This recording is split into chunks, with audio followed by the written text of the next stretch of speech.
Okay, hindi pa tayo nagtatapos sa mga Sige, photos ano yung mga pictures natin? Our next photo, ay!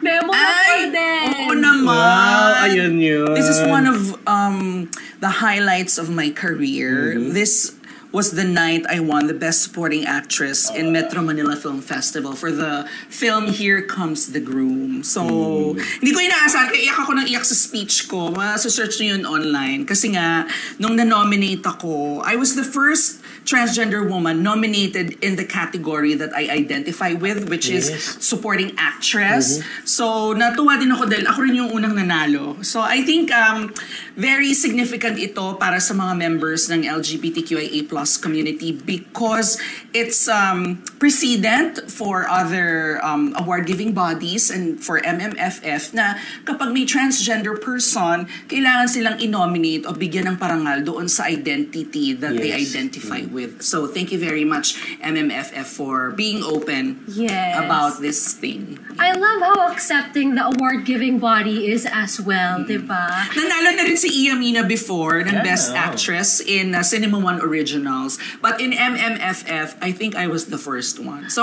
sana hindi ako yung last. Yes, sana marami pa. Sana marami. Grabe, that just gave me goosebumps kasi it's such an accomplishment as well for the LGBTQIA+ community to have that award. So everyone celebrates with you. Kinilabutan din ako. Grabe. May multo ba dito? Dati ba itong sementeryo?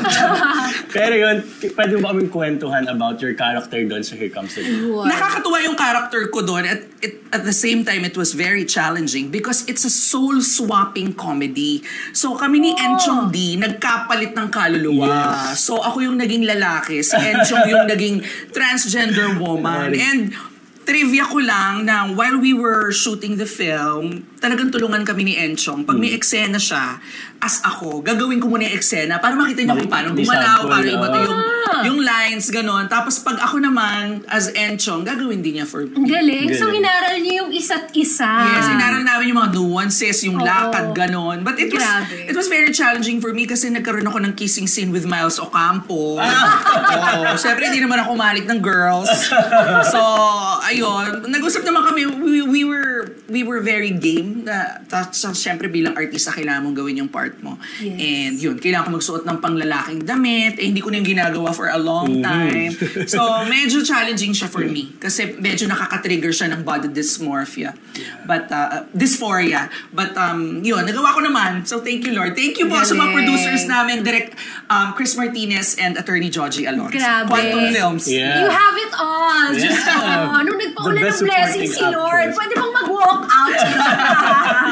Pero congratulations on all of your accomplishments. Ito pa, I think kailangan talaga natin ipakita to. Sige. Ayan, reveal. Wedding pictures namin. Malapit natin. Ayan Wedding pictures namin ng husband ko na si Luke. September 8, 2024, we got married in the United Kingdom. Actually, sa sa hometown ni Luke. Kami kinasal. Saan ang hometown niya? In North Yorkshire, in northern England. Yung pala yung bigkas doon, North Yorkshire. Yes, Yorkshire. I love that. Tapos ito, ang ganda-ganda ng venue na to because it's on top of a hill. So, kita mo yung Robin Hood's Bay. Tapos, kitang-kita mo yung magandang venue tsaka yung magandang view. Although, nung kasal po namin, ironically, sobrang kapal ng fog. Parang nakita ko yun sa photos Sobrang kapal ng fog. So, umiiyak ako nung umaga. I was really crying. I was upset kasi pinili ko yung venue. Kasi nga, dahil sa view. Tapos dahil dun sa ang ganda-ganda nung garden nung venue. Tapos, umulan ng malakas nung tanghali. So, it was raining really hard nung nag-aayos ako. Umiiyak ako. Sabi ko, naku, sana tumigil po yung ulan. Tumigil yung ulan before ng aming wedding, nung mismong ceremony, but ang catch, nag-fog. Kasi nga siguro dahil umulan, hindi maka-evaporate, nag-condensation, hindi ko na alam kung anong tawang term doon. Just nakakaloka. As in, naglalakad ako papunta ako dun sa garden, hindi ko makita yung tao. It was zero visibility. Tapos nung naglalakad na ako sa aisle, parang lumalabas daw ako sa ulap. That's why when I posted about it, I called it Wedding in the Clouds. So at the same time, maganda rin naman yung venue, but it wasn't what we were expecting. But I think yun ang binigay ng may kapal at yun ang binigay ng universe nung time na yun. And I'm still very happy kasi at the end of the day, napakasalan ko yung taong mahal ko.